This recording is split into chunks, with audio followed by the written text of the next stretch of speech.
Charlie Chaplin ತನ್ನ 82 ವರ್ಷದ ಜೀವನದಲ್ಲಿ 4 ವಿಷಯಗಳನ್ನು ಜಗತ್ತಿಗೆ ಹೇಳಿ ಹೋಗ್ತಾರೆ.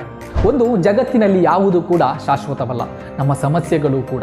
2, ನಮ್ಮ ಜೀವನದ ಕೊನೆಯ ದಿನ ನಾವು ಯಾವತ್ತು ನಗುವುದಿಲ್ವೋ ಅವತ್ತು. 3, ನನಗೆ ಮಳೆಯಲ್ಲಿ ನಡೆಯುವುದು ಅಂದರೆ ತುಂಬ ಇಷ್ಟ, ಯಾಕೆಂದರೆ ನನ್ನ ಕಣ್ಣೀರು ಯಾರಿಗೂ ಕೂಡ ಕಾಣಿಸಲ್ಲ. 4, ಜಗತ್ತಿನಲ್ಲಿ 6 ಉತ್ತಮವಾದ ಡಾಕ್ಟರ್ಗಳು, ಒಂದು ಸೂರ್ಯ, ವಿಶ್ರಾಂತಿ, ವ್ಯಾಯಾಮ, ಡಯಟ್, ಉತ್ತಮವಾದ ಸ್ನೇಹಿತರು ಮತ್ತು ಸೆಲ್ಫ್ ರೆಸ್ಪೆಕ್ಟ್.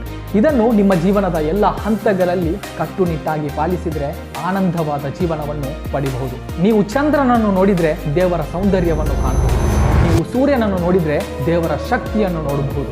ನೀವು ಕನ್ನಡಿಯನ್ನು ನೋಡಿದರೆ ದೇವರ ಅದ್ಭುತವಾದ ಕ್ರಿಯೇಷನ್ ಅನ್ನು ನೋಡಬಹುದು. ನಂಬಿ, ನಾವೆಲ್ಲರೂ ಕೂಡ ಪ್ರಯಾಣಿಕರು. ಜೀವನ ಎಂಬುದು ಒಂದು ಪ್ರಯಾಣ ಇದ್ದ ಹಾಗೆ. ಆದ್ದರಿಂದ ನೀವು ಇವತ್ತಿನೊಂದಿಗೆ ಪ್ರೀತಿಯಿಂದ ಜೀವಿಸಿ, ಯಾಕೆಂದರೆ ನಾಳೆ ನೀವು ಇಲ್ಲದಿರಬಹುದು.